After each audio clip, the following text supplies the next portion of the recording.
คือสีงามเนาะมันลมแบบนี้เนาะเก่างามอยู่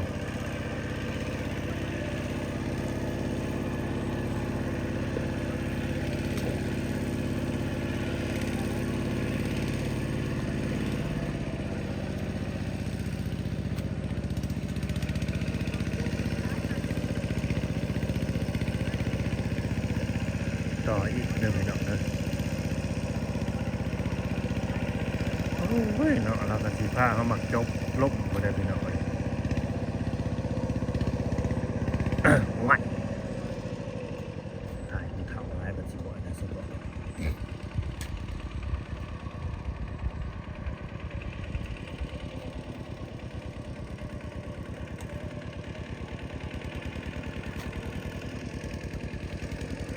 กูมือนี่ช่อง YouTube ปิวไลน์ช่องเลยเนาะ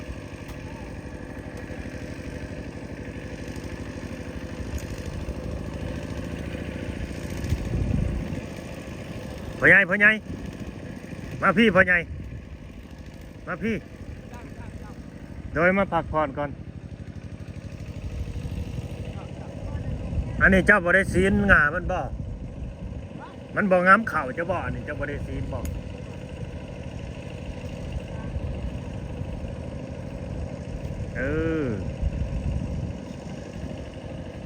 เดี๋ยวสิถามพ่อใหญ่นี่ฮู้อยู่บ่ร้านทรายน่ะ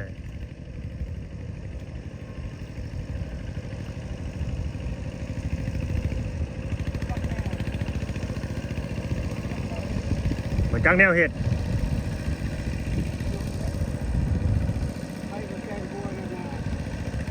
เป็นได้พ่อใหญ่แก้บ่ได้แล้วมันน่าลมเนาะ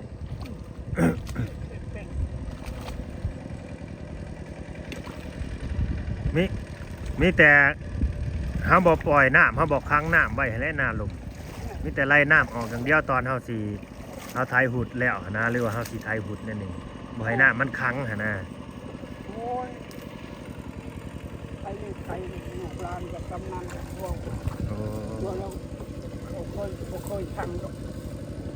บางเขาจะรู้ว่าลายไปที่เขาวันเขาปากมันอยู่บอกโดยให้เขาเฮ็ดไปเนาะให้เขาเห็นไปโดยโอ้มันลมแห้งมันก็งามแหละซะแล้วเฮายังว่าเอ้าป้านนี่รถไถก็ยังไถได้เสยมันบ่ค่าเสยเนาะแล้วอะไรใครๆน้อยแล้วผู้ไทยก็เลยคือเล่งก็ต้องก็ดีแท้รถเป็นยังอีกแหละเมื่อยแหละเมื่อยเนาะบ่แบบว่าเมื่อยแล้วเพราะว่ามันคุมเจ้าของพูดนะแม่นบ่คอยไทยคอยเฮ็ดนะพ่อใหญ่มันปล่อยจักบ่ได้ก็จนจักสิแตกแม่นเฮาเฮ็ดแนวนี้น่ะ1มานี่เมื่อยเจ้าของเนี่ย2มามันแพ้รถบาดนี้แม่นแหละรถเฮาก็อยากมันอยากไปไวหั่นนะมันอยากเสียไวเพไวแม่นแหละเฮาคุมน่ะแม่นอยู่เฮาอยากแล้วไวนะแบบว่าสภาพงานน่ะนะสภาพการใช้งานของรถนี่แม่นแหละมันก็หลุดพ้นเลยแม่นจักเนี่ยมันดีก็บ่ดีออกโดยเนี่ยมันไข่ออกกินแล้วบ่ข้าวเช้าน่ะกินข้าวเช้าแล้วบ่โดยกินกับหยังกินหน่อไม้ไปหาหน่อไม้ดอกหวานไปหาน้อยเองนี่แหละเจ้าน่ะบ่ไปหาให้ลูกให้หลานน่ะโดยหาอยู่ห้วยหงหาอยู่ห้วยอาหงด้วยทางใดพ่อใหญ่โอ้ให้น้องสาวติดจักให้นะโอ้มันม้อยแห้งเด้ผู้หญิงก็ติดจักได้น้องนั่นนางคันทองคันเงินบ่หรือคันทองพ่อใหญ่ทองคันทองเขามาห่มนายเลยขึ้นไปพักอยู่เที่ยงคนบอกอ๋อลงมาแล้วแต่เที่ยงขนาดนี้แล้วยังปัดขนาดนี้เนาะโอ้ยก็ถูกหลอดตายโอ้ยเดี๋ยวว่าคือเจ้านายเลยคนโตขันนาบอลมันขาดบอลขาวๆแม่นมันขาดบ่อนะ โอ้ยปูมันจะทำโปรมือนี่ตอนเช้านี่จะไปเบิ่งเป็นว่ารู้แหล้ว โอ้ ไผสู้เขาน้อยนี่2 ปีบางครั้งบางตัวอีกทองปานอยู่มากันยังคือเขา โดย โอ้ยได้คนคือบ่ได้คนจนบ้านเมืองเขาแกล้งหัวลึกลับคนรู้แต่ละบ่อนมันเลยข่าวนี่ตัวนี้ลิขนาน น้อง น้อง กานี่มันสิพ่ออยู่กา บ่ได้ปล่อยแล้วผ่าตาธรรมศาสตร์เข้ามามันก็ลองวังขุดนาเนี่ยนี่ มีอยู่บ่ในปลาเนี่ยพ่อใหญ่ บ่มีนะมีแต่ปลาลูกปลาเข็งธรรมดาเนี่ย โอ้ มันบ่มี เฮา นะ บ่กันเอาปล่อยเฮาก็บ่ให้น้ำเข้าก็ได้ โดยน้ำความและทางความด้วยนี่มันมาแต่ปลา ปล่อยแล้วก็ แม่ เอาน้ำเข้าให้เต็มซะแล้วก็อัดไว้บาดนี้ แม่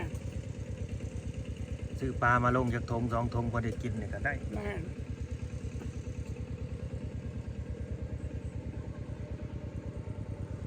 ตอนเที่ยงนี่กินแล้วบ่ข้าวน่ะ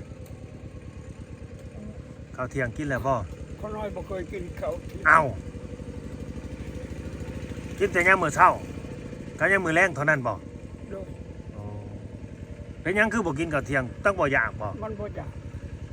มันเคยเลย โดยกินข้าวมื้อละ2 เทื่อเท่านั้น โดย อ๋อ มันเคยโอ้ยมันเคยทุก โดย ปี กินแบบนี้มาจักปีแล้วพ่อใหญ่บ่กินข้าวเที่ยงนั่นหรือแต่เป็นหนุ่มผู้บ่ โอ้ยตั้งแต่ปีพันก็ร้อยแต่ยังหนุ่มยัง โอ้ ไม่หนุ่ม5 ปีไปเลี้ยงวัวเลี้ยงควายเลยเขาเลยคำมาเลยจังได้กินแจกแล้วนายเอ้ยอยู่บ้านเก่าเมืองลังขน้อยนี่ให้ซักซาเดี๋ยวนี้ หน้านี่ถือปืนเขาแล้ว แม่นบ่ โอ้คือหลอดนั่นนี่มันก็อยู่โลดเจะน้อยทะเวียนจันทร์มากับมันปลอกกันโหลดมันบ่ได้ว่าได้เทียมปืนบักปืนบัก โดย ความถูกหลอดได้พอดีทรงสภาพบ้านเมืองเย็นแล้วไปใช้ชาวนากับอยู่ห้วยพนมพรเทพบันดงนาคำนี่จะคือเขาก็ถือก็ได้แล้วบ่ได้กินได้เฮือนได้แล้วก็แล้วบางเทื่อก็มี หักบ่ยากเนาะตอนเที่ยงนี่เนาะ บ่ยากบ่เคยเลยเคยเลย สร้างเป็นพี่น้องเราเคยชิน โดย หากกินอยู่บ่กาแฟวันต่อวันตินก็กินอยู่บ่ บ่ อันนั้นก็บ่ได้กินแทนข้าวอีกนึกว่ากินแบบว่าเฮากินตัวนี้แล้วมันสิเฮ็ดให้เฮานี่แบบมันสู้กำลังแล้วบ่อยากเข้าอะนะมันอิ่มในท้อง บ่มีหยังเลยน้อย เอ็มดอกเอ็มร้อยก็กินอยู่บ่พ่อใหญ่คันมีก็กินอยู่บ่ ไปน้ำหมูน้ำกูหมูซื้อพากินเลยก็กินน้ำหมู กินมาแล้วเป็นได้มันเฮ็ดให้เฮานี่ใจสั่นอยู่บ่มือสั่นอยู่บ่ บ่ธรรมดา ธรรมดาเนาะ โดย ก็นอนหลับปกติ นอนหลับปกติโอ้ยนอนนี่ขี้ข้านหอลุก โอ้กันกินพวกนี้นะ บ่ได้กินกันแนวนั้น อ๋อ กินกันแนวนั้น โดย นอนแนวนักกระตู คิดอยากกินหยังอยู่บ่ในปากตอนนี้ เดี๋ยวนี้นะ โดย สมอยอยู่ สมอยบ่คิดอยากกินสมกินหวานเลยบ่อยากคิดน้ำหยอกน้ำเย็นนี่คิดอยากอยู่บ่บ่คิดเลย บ่ขึ้นนะ อ๋อโอ้ยเมื่อยเด้เฮ็ดเวียกนี่อยากกินแบบแนวแซ่บๆเด้กินของหวานเนี่ยนี่น้ำหวานเนี่ยนี่หรือว่าแนวใดน้ำเย็นๆเนี่ยนี่พอมีเหือมีแห้งบ่คิดแบบนั้นเลยแม่นบ่ บ่เลยสมอยอยู่นะ สร้างเป็นพี่น้อง จังหวะเกิดหมดศาสตร์บริวาร โอ้ยคือลูกนี่ห้วยเฮ็ดเวียกมาเมื่อยโอ้อยากนั่นอยากนี่เด้คือสิมีแห้งเย็นนอนๆนั่นนี่โอ้ยอยากกินน้ำเย็นๆเด้น้ำหวานเย็นๆหลอกอารมณ์ นี่บ่เคย เอ็มดอกเอ็มร้อยกาแฟกาแฟเย็นๆเด้สโลดอกสโลนมก็บ่อยากติพ่อใหญ่ บ่นะสมอยอยู่นะ สมอย บ่ขึ้นบ่ใช่ประจังน่ะอยู่แล้วอยู่ไป น้ำจังก็กินอยู่บ่นี่ กิน อ๋อฮักกินก็บ่ได้กินดูเนาะน้ำหะเนาะ แม่น่ะธรรมดา เวลากินข้าวนี่ก็ขึ้นไปกินน้ำลูกน้ำร้านบ่หรือว่าเฮาไปกินผู้เดียวต่างหาก บางเทื่อก็กินพร้อมเขาบางเทื่อก็กินผู้เดียว อ๋อ เฮาอายุเขาเชียนแก่แล้วตีนมือจะอยู่ใส่ย่านเขาขี้เกียจได้ แม่น เนาะ ตัวนี้โดยนี่อันนี้ลูกเข้าใจ โดย พ่อใหญ่เว้านี่เข้าใจอยู่ แบบเฮามันผู้เฒ่าอะไรเนาะ บางทีบัดย่านลูกหลานขี้เดียดนี่ครับไปกินน้ำเขาเนาะ ไม่เลย เน้นสู่แล้วกินผู้เดียวเฮาซะ กินผู้ เนาะ เดียวห้องซะอยากทำได้ก็กินทำนั้น โดย อยู่น้ำเขาน้ำมาซนเขาบ่เป็นนะ ยาแล้วก็สูบยาอยู่บ่พ่อใหญ่ สูบอยู่สูบได้ ยาน่ะสูบเนาะ โดยสูบยาเส้นเมามาเมาเลยสูบ แม่นนั่นแหละผู้เฒ่ารุ่นนี้ก็เจ้าสูบยาปุ๊กคือหยังนี่ สูบ เมา กอกได้ สูบกอบ เกียร์บ่อยากสูบอีกแล้วเกียร์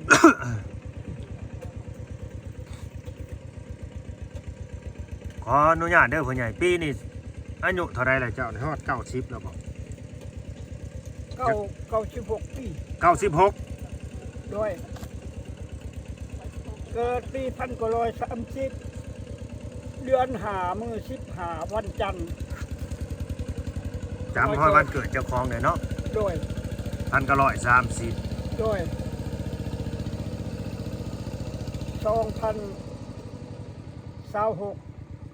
96 ปีหลายบงโดแม่นบอก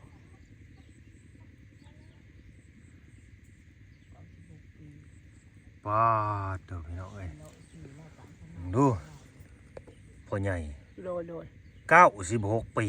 โดย ปีเกิด1930 โดย มาลบ2026นี่เด้96 ปี อีก4ปีแล้วก็100ว้าว เดือน5มื้อ15คนน้อยเกิดวันจันทร์ คือมาอายุยืน บ่ได้เงินสำได้ก็เงินสำได้ก็พอ โตสาธุเด้อให้บ่าวเล่าอายุยืนยาวมัน สาธุ คือพ่อใหญ่ แม่น พ่อใหญ่ยังเนาะ พ่อใหญ่เบื่อ พ่อใหญ่เบื่อ โดย โดย บ่แม่นเบื่อติ บ่ พ่อใหญ่เบื่อพ่อใหญ่เบื่อแม่ใหญ่มูล โดยโอ้ยนายนั่นน่ะมันบ่เป็นหยังให้ดอก โดยแม่ใหญ่มูลนี่เมียเจ้านี่ยันเป็นรุ่นนอกเนาะพ่อใหญ่เนาะ แม่น อายุน้อยกว่าเจ้าเนาะ แม่น ลื่นกันประมาณจักปีพ่อใหญ่ ลื่น20 ปีเลย ลื่นกัน3 ปีเออ ลื่นหลายเติบได้ โดย เอากับบ่ได้ไปแอนไปลมแล้วบ่สมาปากวนนมลูกนมลานนม โด โต ย นายคำบ่ฮู้อัตตาเจ้านายน่ะยึดอำนาจเห็นแล้วเขา ไปกินเหล้าเซาเฮือนเขา อ๋อ เขายึดอำนาจแล้วไปอยู่เฮือนคนนะ โดย แล้วเจ้านายเลยขน้อยมาเลยเจ้านายเห็นขน้อยบ่คักบ่แน่เลยมุกๆมักๆแล้วเพิ่นให้เอาเมียจำปิดขน้อยกับบ่เอาแล้วเมียเข้าไอ้พ่อเอ้ย อ๋อ ข้าวเจ้าแดงเขาปล่อยมาตำเสียน้อยหน้าตัวพลอยนี่เสียนี่เสียของกลางพายุใส่เกาะกันอยู่หัง โดย ข้าวเจ้าแดงคือขี้ทันไผ่แดงนี่กินผู้ใต้ก็บ่อึดได้หลุ่นเขาละป้าดเอาเมียนี่ก็บ่ได้ตกแต่งนะเพิ่นได้แต่งไงเล อ๋ ย อ นะ เจ้านายแต่งให้ เจ้านายแต่งไง เพิ่นแต่งเท่าไรตอนน่ะพ่อใหญ่ฮู้น้ำเพิ่นอยู่บ่ หมูช่องโต อืม เรา10 ลิตร เพิ่นก็ยังเฮ็ดตามหิตามคลองเนาะ โดย เฮ็ดตามหิตามคลองบ้านเมืองเพิ่นนั่นแหละแต่พ่อ เงิน แต่แม่เพิ่น เงิน7กีบบ่ 7,000 กีบนี่ อ๋อเงิน 7,000 กีบ นายคนเคนาคเมืองโคงได โดยเงิน ภาคใด 7,000เงิน 7,000 กีบตอนนั้นก็ ว้าว หลายเด้เนาะ ชื่องัวมีแต่ตัวละ1,500 โดย ตัวละพันก็ได้ลูกผู้เดียวอันนี้จะ โอ้ถ้าแต่ง 7,000ผู้ตอนนั้นมันก็ฮู้แพงเด้พี่น้องเอ้ย แพงเลย7,000 โดยยังแต่งแพงอยู่เนาะ เจ้า คิดเอาติตอนนี้เพิ่น96 แม่น ผ่านมาจากปีแล้วจุมเจ้าพี่น้อง นั่นแหละ FC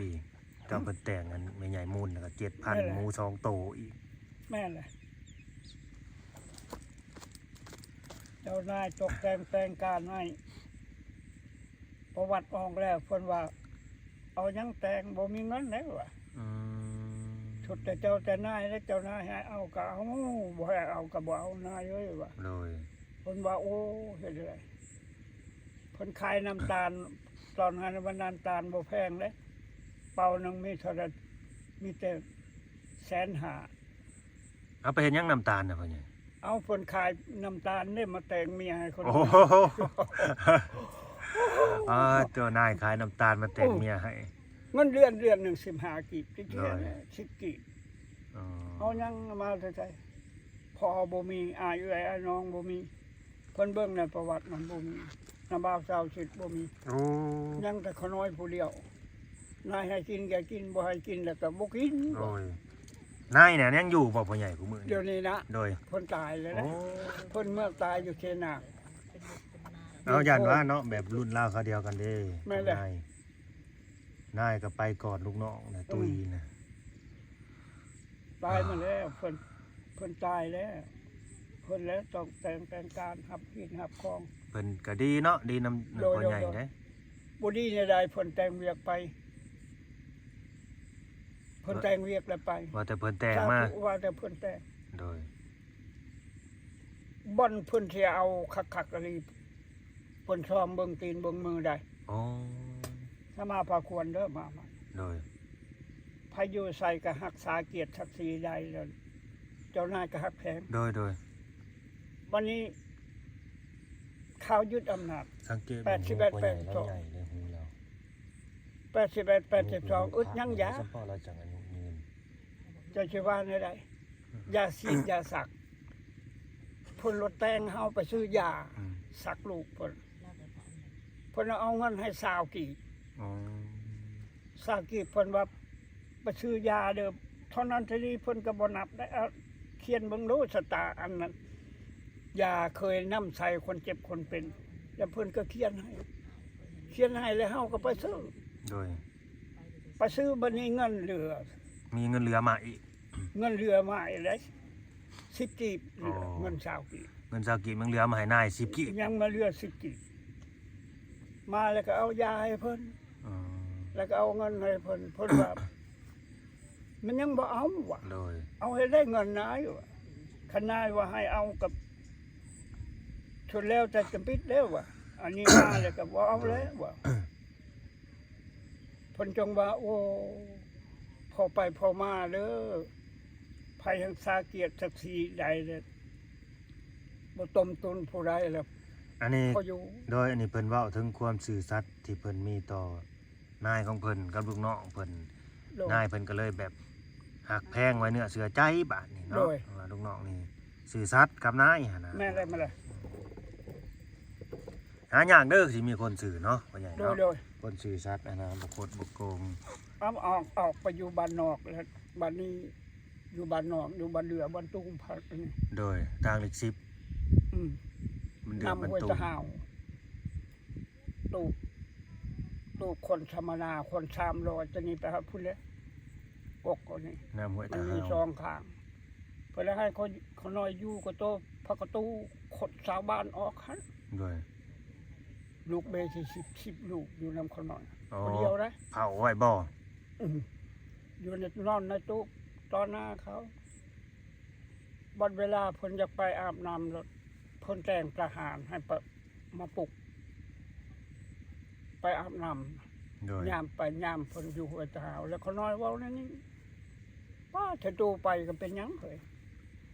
เข้าไปก็คือกันถ้าจะโตแล้วอ่ะ โดย คันเขายิงก็ตายคือกันแล้วเฮาก็ได้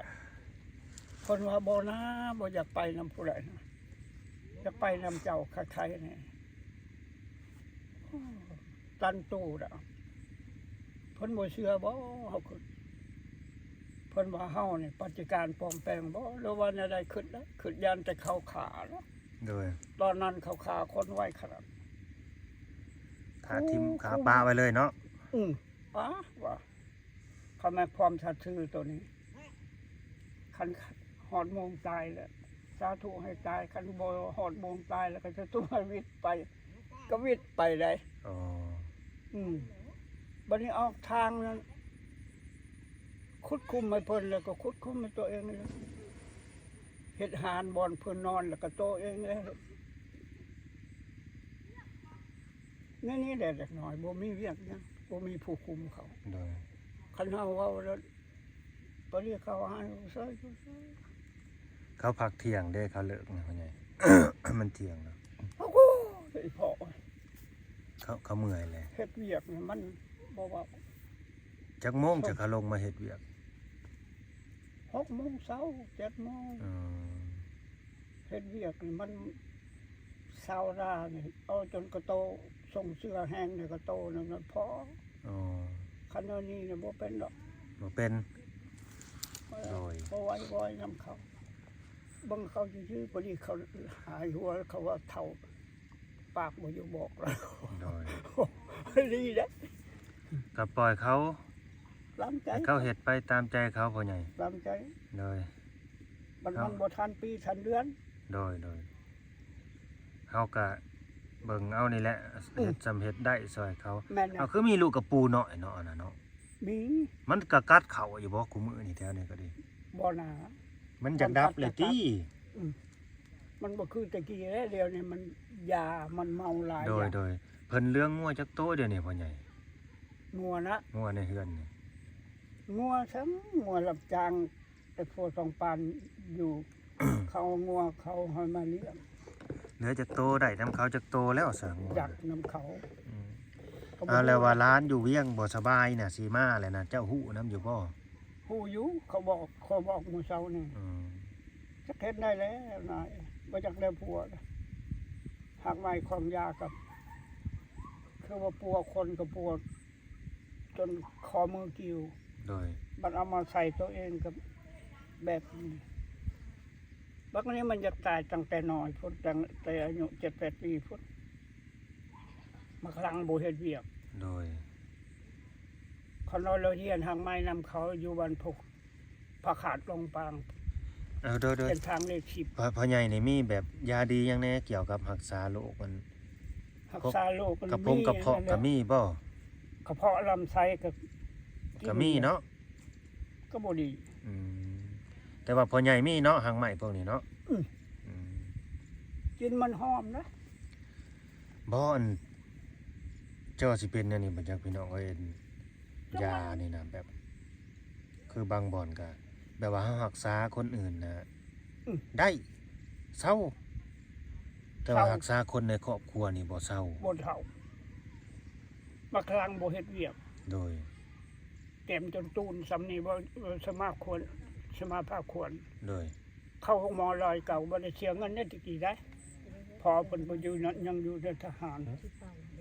12เทื่อ โดย หากไม้นี่นับเส้นยาบ่คู่ใช่มั้ย อืม บัดสิดีนำหากไม้คนผ่าขาดลงบาง มันบอกมันว่าคอยจนเหนียวออกเลือดมันผู้มันเป็นก่อนนั่น โด พระ ย เจ้าหักไม้สำลานเจ้า ยากยั้งมันว่าจะไปเอาโลดคำเพราะมันบอกว่าเราจะเบิ้งเด้อหลานเจ้ามือ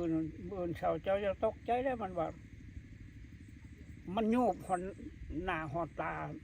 มาคลองมาคลำโยบบ่ โอ้ก็แม่นอีหลีบ่ มันแมนนี่แหละ โดย วันนี้กลับมาเป็นอีกชุดหนึ่ง แล้วไปเอามากินอีก กินแล้วก็ลูกน้องสาวมันไปขุดคนนั้นไปเลี้ยงงัว โอ้เจ้าบ่ได้ไปเอา บ่ คนอื่นไปเอาให้ คนอื่นไปเอาให้แล้วบ่เอาแล้วเอาเปลือกมันออก เลย จังว่าผิดตัวนั้นก็บ่จักหอกพระเจ้าหักไม้อยู่แล้วผ่าขาดลงปางเพราะนั้นเส้นทางเลข10พุ่นน่ะ ผิดนำคนไปเอาอีกบ่จักเอาบ่ถูกวิธีบ่จัก น้อมแล้วยันบ่รอด ต้องไปเอาเองแหละ พ่อใหญ่ต้องเป็นผู้ไปเอาเองและแบบนี้เอาบ่ถู แม่ ก น วิธี ปุกแล้วนายคนน้อยบ่มีต้นอ้ายชายน้องบ่มีนะบ่าวชาวชิดบ่มี แม่น ผู้เดียวคนน้อยมาเกมสาวบ้านนั่นนี่ คันสิเว้าแบบภาษาบ้านๆก็หัวเดียวกระเทียมรีบ ไม่เลย เอามาแกมหมูมาอยู่น้ำหมูเนาะพ่อใหญ่เนาะ โดย ก็สิคือการกับลูกนั่นแหละไปอยู่บ้านอยู่เมืองไงไปอยู่น้ำหมูคือกันนั่นแหละ อืม ไก่พี่ไก่น้องคือกันนั่นแหละอันนั้นก็ได้ อืมพี่น้องกับบ่มีได้อยู่บ้านเก่าเมืองนั้นตายเบิด ตุยไปแล้วเนาะเหลือแต่พ่อใหญ่เบื่อผู้เดียว บ้านเก่าทิศเบิดยังแต่คนน้อยผู้เดียวนี่แหละ เอ้ย ตัวเองก็ยังฮอนจังฮอนวันใดเลย อายุยืนอีหลี หมดแล้วก็หมดไป โดยหักเข้าวนี่ก็กินแซ่บบ่พ่อใหญ่ แสบได้ด้วย อืม แสบได้กินหยังก็แสบกินละไม้ก็คือบ่ได้กินเขาวนี่ อ้าว กินไปเลยกลืนลงคือบ่ได้กินข้าวจังเม็ด เอ้าคือว่าในนั้น ยังอยากทดๆ ยังอยาก ท้องปุ้ง โอ้ ท้องปุ้งแล้วก็ยังอยาก เออ จนลูกเต่าลูกหลานจนว่าป้าโทษโพดว่ากินแล้วก็ดีบ่แม่นก็ว่าทองกูก็สุเจ้าก็เบิ่งปุ้งยังบอกบ่ว่าธรรมดาอยู่กินจากลาดจากโลกนี่บ่ก็บ่แม่นดอกเขาว่า อืม กินข้าวแซ่บดีแหละ กินบ่จังอิ่ม กินบ่จักดิคันได้กินแล้ว อืม เขากินทีเดียวอันนั้นแล้วก็เร็วๆเลย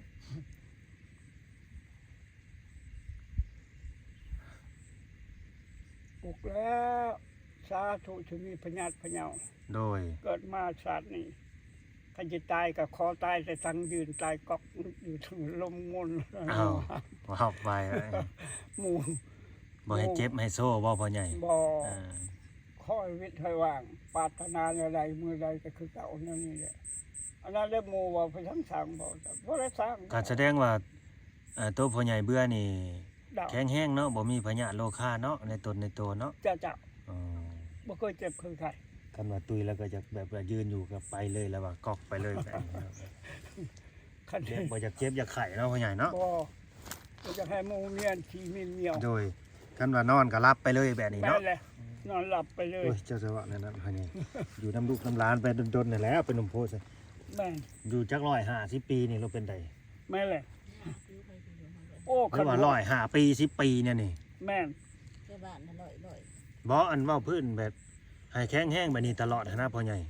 แม่น เนาะ แม่น คันว่าเฮาอยู่ไป ๆไปบ่ได้ 100ปี100ปีมันก็แบบ ไปบ่ได้แล้ว ไปบ่ได้แล้วบาดนี้ก็ลำบากลูกหลานได้บาดนี้ ลำบากแล้ว โดยเขาก็จมอีกได้บาดนี้เนาะ อืม ลูกหลานเขาก็ ลงหลัง เอ อันเนี้ย เฮาก็ลงหน้าลงหลังอีก อันเนี้ย โดย ปัวขี้ปัวแย่หมดคันหมดไปแล้วก็บ่มีผูกจิตคือหอดได้ แม่น ของเจ้าทนทุกข์ทรมาน แม่น คันใต้แบบคอยว่านี่เขาก็ยังคิดอยู่ อ่ะ คัน ได้ แบบ เขา นั้น เบิ่งคลิปจ ทอกขี้ทอกเนี่ยบ่ได้เป็นนะ จังหน่อย มันเปื้อน ให้เราไปซื้อกระต้มขนมกินเงินผู้เฒ่ากันพี่น้องพอสิได้อายุยืนนำเพิ่นนะอยู่ดีมีแห้งนำเพิ่นจะได้มี บุญวาสนา มีบุญมีวาสนาอยู่ยืนก็เล่าแหล้วพอ แม่นเลย บ่ให้มีโรคมีภัยมาเบียดมาเบียน เวลาสิเจ็บสิเป็นหน้า แม่น หายโพยหายไผ่พญาโลคา เก็บอยู่บ่มังหญ้านะบ่หญ้าบ่ บ่ เวลามันก็สิ้นเลย บ่ยะเลยบ่คือตะกี้เลยตะกี้จะยังน้อยโอ้บ่ได้ดอก บ่พ่อใหญ่เอาเงินให้50,000นี่สิไปเฮ็ดหยังไปซื้อหยังนี่ เดี๋ยวเอาไว้ซื้อยาสูบแล้วไอ้คนน้อย ลูกจะเอาเงินซื้อแต่ยาสูบสิ ลอย คือบ่ปลูกไปสูบเองรถยา ปลูกอยู่ใจบ่อยแม่เอ้ยปีกายนี่คนน้อยปลูกใส่โพนนั่น นั่นแหละโพนนั่นแหละ ปีนี้คนน้อยบ่ได้ โพน บ่ได้ ยาแบบเราสูบเองนี่ปุกๆนี่ต้องปลูกเอง โดย ยาปลูกน่ะ โดย มันปลูกเลยหาซื้อกันยากได้ยาปลูก พุ่นเล็บตลาดห้วยลายพุ่นไหน ตลาดห้วยไร่ ๆโดย ทางใด ภาคของหมอลอยเก่า โอ้ บ้านชะน้ำใส นั่นๆไปซื้ออยู่หั่นบ่ โดย หรือว่าไปปลูกอยู่หั่น ไปซื้ออยู่หัน ไปซื้ออยู่หัน ขายอยู่หัน โอ้ยาปลูกน่ะมีขายอยู่หั่นบ่ โดย ต้นวิกนี่ต้นวิกไผสัพพ่อใหญ่นี่ ฮะ ต้นวิกผู้ใด ตรงบิ๊กนายบัวไซ นายบัวไซ โดย เพิ่นเป็นนายทหารบ่ กุมป่าไม้ตะกี้ เอาพ่อใหญ่50,000 สาธุยกจะก่อนโชว์จะหัวเด้อนาย เอาไว้พรให้ลูกนะ ให้อยู่ดีมีแหงเด้อ สา โดยภายพ ธุ ญาให้นี่เว้นดีไกลเด้อ สา ขออย่า ธุ เห็นสิ่งเดียวต้อง สาธุ ให้นอนหลับพันดีเด้อนายเด้อให้ร่ำให้รวยกว่าเก่าเด้อ สา ให้ยื ธุ น สาธุสาธุ จะทุกข์จะยากเลย โดยเจ้าก็ให้อยู่ดีมีแห้งเนาะ โดยทุกข์แต่เขานอนผู้เดียวใครเลยขนายก็ทุกข์ขนายจะกินน้ำไผ่นั่นแหละบ้านเมืองเรา เนาะ เอาแหละ แม่นได้พ่อใหญ่ว่า เอาแล้ ถู ว กได้ถูกแต่ขน้อยนี่นายอย่าถูก นย เพราะว่า เฮาสิได้กินน้ำนายหั่น เขา เด้ จะ เนาะ ได้กินน้ำนาย คันนายก็ถูกลูกน้องก็ถูกห้วยสิไปกินได้ไส จะกินน้ำไผ่ แม่น ไทยเวียงจันท แม่ ร์ น ห่างคู่คนจะไปฮอดผู้ยิงจันทร์ เอ้ย คันไทชโนห่างก็จะได้กินน้ำไทชโนให้แล้ว แม่นเราเอาถือแม่น บ่ พี่น้ มึ อง ง เอ้ย บ่มีมื้อหนึงก็มื้อหนึงเขาจะได้กินน้ำเพิ่น โดย น้ำอายน้ำน้อง แม่น ไทยเวียงจันทร์นั่นจะเห็นบ่เขาห่างก็ห่างผู้เดียวเอาได้นายเอ้ย แม่น เจ็บใครได้พญาติคือกันบ่ไปบ้านไกลเฮือนเคียง เบิ่งกันเนาะ เบิ่งกันจมขี้จมเหนียว แม่น เนี่ยว่ามันบ่คักของบ่แน่ก็เขาบอกว่าโอ้หักไม่หักนั่นนี่เด้อเอาไปตัวนี้เด้อ โดย อันนั้นพอจะเบิ่งเจ้าไทยเวียงจันทร์แล้ว แม่นนั่นแหละเนาะ โดย โอเคพี่น้องเอ้ยเจ้าว่าเลขสิออกแมงมุมบ่จักมื้อนี้ก็เด้ โอ้ยเห็นยังก็ตีเป็นเละแล้วแบบสมืออย่างเงี้ย เจ้านา เศร้าบ่พ่อใหญ่ เจ้ามันบ่เกิดดอกเล็ก บ่เกิดเนาะ มันบ่เกิดเล็กเกิดเบอร์หรอกนายจะว่าเขาอยากมาดำนาแหละกะมาบ่จักแน่ บ่นะมันพักผ่อน ๆบ่ ตาม ให้ มุ เข้าม ไป เล ลู ย กกา ย่านแบบย่านเขาแบบย่านกล้องหั้นนะพ่อใหญ่ เขายันกล้อง ย่านเฮาถ่ายใน ร้า ย่าน น ลูก ใต้ ถ่าย จะร้านบริยันกล้องได้ บ่ เมื่อนะฮะ บ่พ่อใหญ่ปีหนึงนี่เขาใส่ปุ๋ยจักซอบนานี่ โอ้แล้วเคยใส่นั่นน่ะ บ่ใส่อีก ใส่แล้วมันบ่มีเงิน อ๋อ สาเหตุที่ว่าเขาบ่พอกิน สาเหตุที่เขาบ่พอกินบ่กุ้มกินแบบนี้เนาะ ผมกินใส่เห็ดตัวนี้ เฮ็ดนาบ่ได้ใส่ปุ๋ย เห็ดหน้าบ่ได้ใส่ปุ๋ย เห็ดเหมือนที่สุดเลย เฮ็ดเมื่อยได้พ่อใหญ่เฮ็ดเสียเหือเสียแฮงซื่อๆได้ เมื่อยแล้วเบิ่งแม่เข้าแถวเที่ยงนี่นายเบิ่งแม่เข้าชมนี่ชมควรอยู่แล้ว แม่น ผู้ใช้ แม่น แล้วผู้ไปหาก็เขาก็ได้สิบกินสิบได้เช้ากินเช้าแล้วจะเอามาได้ซะ โดย เขาน้อยพวกบ่เป็นไปชอกไปหาแล้วเอามาได้ซะเป็น ที่จริงหน้าแล้วกับพี่น้องเอ้ยนะ2แถว3แถวหักบ่กุ้มกินผู้แจหัวต้นวิกผู้บอกพ่อใหญ่ ใจหัวคนบิ๊ก อืม สุดท้ายเด้อ เพิ่นใส่ ขึ้นไปใส่คันใหญ่ๆตัวนี้แม่แล้ว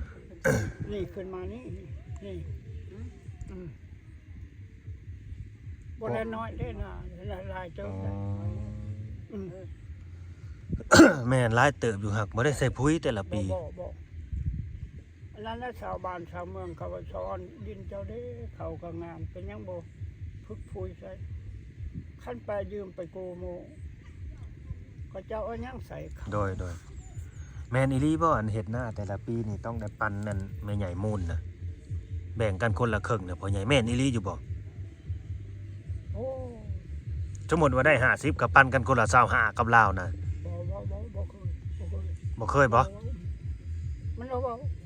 เมื่อบ้านเขาเองจนญาติพี่น้องเขาสั่งหัวได้นายเศร้าบ่อยากเศร้ากินอิ่มซ้ำเขามันบ่มีเนาะ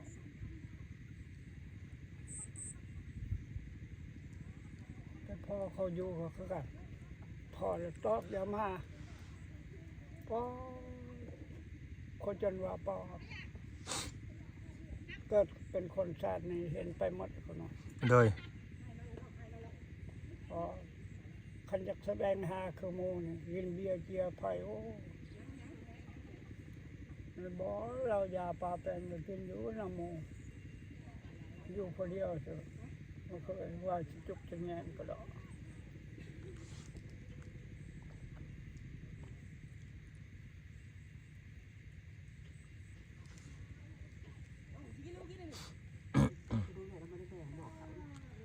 เอ้าของเงินชาวปานเว้าเนาะว่าแม่มูลนี่เฮ็ดหน้าแต่ละปีนี่ต้องได้แบ่งเพิ่นเป็นเจ้าของหน้านี่ถ้าได้50เพิ่น พิ่นต้องเอาแหละ25นั่นนี่แบ่งเราเฮ็ดหยังในเมื่อเราก็กินอยู่น้ำลูกน้ำหลาน แต่บ่เคยเนาะพ่อใหญ่เนาะเราบ่ได้มาสอนนำเนาะ โอ้มาก็เท่านั้นแหละ เออ มาก็เป็นมา แล้วเมื่อแล้วบ่เดี๋ยวนี้ เจ้าอยู่เฮือนนะอยู่เฮือนบ่เลิกง่าบ่ถึงหน้าบ่เนาะ โดยคันละเมื่อเฮือนน่ะเราไปอยู่ไสเราไปอยู่เฮือนไผ เอ้าไปเฮือน เพราะว่า เชี่ยวเอ้ยเคยฮักเขา โอ้เพราะว่าตอนลูกผ่านมาน่ะเห็นแต่เฮือนแบบว่าปิดประตูไว้อะนะเอาเสือกมัดไว้อย่างแบ ไป บนี้ ลิ้น อ๋อเราไปลิ้นเนาะ ไปลิ้นไปหัวน้ำโมน้ำคู โดย เป็กแล้วเห็นบ่มันบ่ชนายว่าสิปันให้ปันนาหรือใช้นาซั่นปันให้พัด โดย ก้อยนายเห็นเรียวนี้นะคือนะแต่เห็นใจกี้นะนายเห็นเขาน้อยนั้นตาบ่ออกกันจังน้อย โอ้ 3 วันได้กินข้าวตัวนึงได้ขุดนานี่บ่แม่นง่ายสายห้องแล้วนะอันทมหัวทมห้องโอ้ยสิบ้า ป่าพี่น้อง งัวเต็มครอกตอกราคายจนดับสูญหมด ไผขายพ่อใหญ่ อ๋อเขาอะไร เออ มันอะไร ยายมูลบ่ อืม บ่แม่นลูกสาวขายติ งัว8-9 ตัวหมด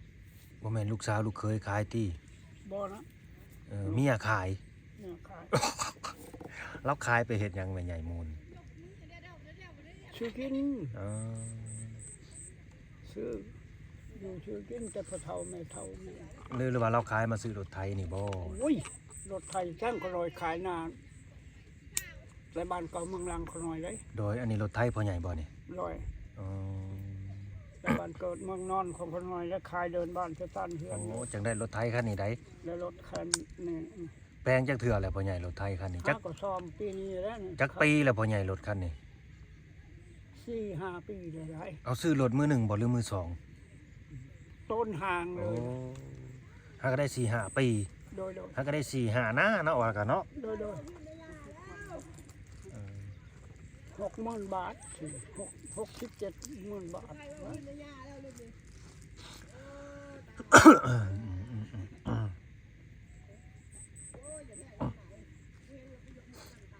โอเคดีพี่น้องก็สิได้จบคลิปไว้ซ้ำนี้เนาะกลางคืนก็หมู่คู่เขาก็มาเล่นไลน์อยู่บ่พ่อใหญ่จุนี่ลูกหลาน บางเธอก็มาบางเธอก็คนนี้ไปหาเขาหากันกินเนี่ยนั่น โอ้แต่ว่ากลางคืนนี่พ่อใหญ่ก็นอนอยู่นี่เนาะ ลอย อ๋อ ท่านอยากพักที่ทิ้งตัวพยาธิอย่างนี้ชุด โด ใจ ย เขา ก็นอนรับดีอยู่บ่กลางคืนก็ดี นอนหลับดีเลย อ๋อนอนนี่ก็ฟันอยู่บ่พ่อใหญ่รับแจบเลยคันรับเลย แม่น อืมแต่นี่จากถามพ่อใหญ่นี่มันเป็นจังไดตัวนี่ตัวลูกนี่คันมือได้นี่นอนนี่ แบบว่า นอนปุ๊บไปแหละคันแบบว่า จิตบ่ออกแต่ล่างหรือว่าบ่ฟันนี่คือแบบบ่ได้นอนเลยได้มันเป็นจังไดเจ้าว่ะตัวลูกเองนี่ได้คือสมมุติถ้านอนรับไปนี่มือใดหัตถีมันบ่ฟันนี่คือตื่นมาแล้วคือนอนบ่อิ่มเลยหาวงาบหาวเงยแบบ ถ้าว่าฟันแหละคือนอนอิ่มมันเป็นจังไดเจ้าว่ะ พูด เคย เคยเป็นอยู่บ่เจ้ากับแบบนี้เคยได้ยินอยู่บ่พ่อใหญ่ตัวลูกนี่สิเป็นจังนี้ได้เวลานอนแต่ละมื้อแต่ละคืนนี่สิฟันได้สิฟันไปหันไปนี่ เห็นหมู่เห็นครูหรือว่าเห็นคนที่บ่เคยเห็น แต่ถ้าว่ามื้อใดที่ว่าเขานอนหลับไปแล้วบ่ฟันบ่หยังไปเลยนี่เมื่อมาเลยนอนบ่อิ่มหาวบาดนี่มีแต่หาวอย่างเดียว ไปแม่ไป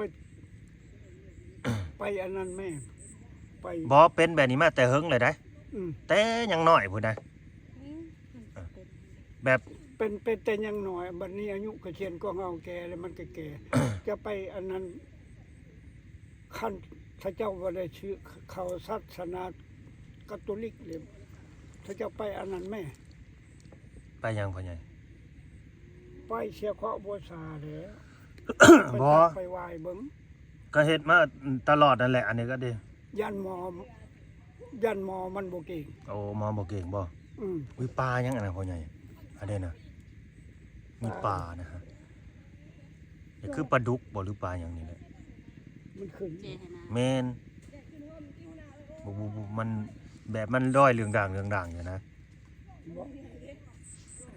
บ่ ยานเพชรบ้าพ่อใหญ่อะไรสิงมปลาพี่น้องเฮ้ยเรียบร้อยแล้วว่ะ โอ้มี บ่มีหาแหละแถวนั้นแหละอะเด้ ผู้พานมือสม เอามันไปทางใดว่าเรื่องด่างอยู่ อยู่นี่แหละ บ่มานปลา เป็นบ่าได้นี่นั่นแหละบอกว่าตะเคียนแกเป็นกำเนิดแต่เขาว่าผู้ชายเอาแกก็เป็นเหมือนกันนะ แม่นบ่พ่อใหญ่ โยกมันมักเป็นอย่างนั้นก็มีนะ อ๋ออ่ะยาวแหน่จังน้อยเด้อพี่น้องเด้อคลิปนี้เพราะว่าเป็นตาย่านแท้พ่อใหญ่ เอาล่ะอันนี้เนี่ยมันไม่ได้ตัวอะไรเนี่ย ย่านบัดแก่ไประยะเป็นบ้าบ่ โอ้ยังนอนเลยนอนไล่ตรงนี้นะ อ๋อเราสวยนะ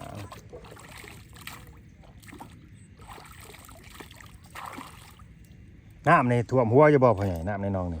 เพียงแอวนะ เออเมื่อก่อนก็เป็นไหหน้าบ่หรือเป็นน้องเลยนี่ เป็นให้นะ อืม เอางัวให้เขาขุด เออโอเคเด้อเฮาสิได้เมื่อปลาเด้อบัดนี้เด้อ โดยอ่ะมันยืนอยู่ โดยให้อยู่ดีมีแห้งเจ้า จับ ก็ดี จับ เนาะสิได้ขึ้นเมื่อทางนี้แหละพี่น้อง มันจะเบียด โดยสาธุสาธุอ่ะ มันไปนี่แหละเดี๋ยวมันจอบมันดุนะ โดย เขาจักแนวแกอะไรกันหน่อย โดย